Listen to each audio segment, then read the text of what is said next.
USA India पर tariffs लगा रहा है, लेकिन ये सबसे बड़ी प्रॉब्लम नहीं है। सबसे बड़ी चिंता गवर्नमेंट को होनी चाहिए इंडिया में बढ़ रहे पॉल्यूशन की। ये बात मैं नहीं कह रहा, ये बात कही है फॉर्मर आईएमएफ की चीफ गीता गोपीनाथ ने।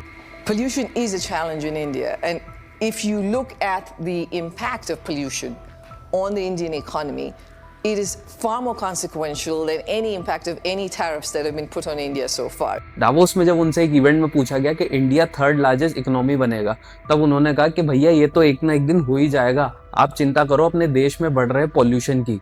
और इनकी बात में बहुत सच्चाई है, क्योंकि हर साल हमारे देश में 17 लाख लोग मरते हैं पॉल्यूशन से, जो कि 18% शेयर है टोटल डेथ्स का। यहाँ पॉल्यूशन 500,000 के ऊपर चला जाता है। किसी भी मेजर सिटीज में इंडिया के AQI 150 के ऊपर ही है, और हमारी सरकार बस ये वाहवाही करती है कि हम फोर्थ लार्जेस्ट इकोनॉमी बन गए, हम थर्ड लार्जेस्ट इकोनॉमी बन जाएंगे। क्या ही सेंस है इन चीजों का, जब हम पॉल्यूशन ही रोक पा रहे हैं हमारे देश में। दूसरे देश में 50 AQI के ऊपर इमरजेंसी डिक्लेयर हो जाती है, और यहाँ हम 150 AQI को फ्रेश एयर मान के बैठे हुए हैं। अगर हम गवर्नमेंट को अकाउंटेबल नहीं ठहराएंगे ना, तो शर्त लगा लो इन्हें कभी कुछ फर्क पड़ेगा ही नहीं।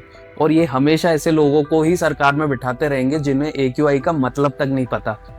और AQI एक ऐसा आपका टेम्परेचर है, आपको जो किसी भी इंस्ट्रूमेंट से पता चलता है।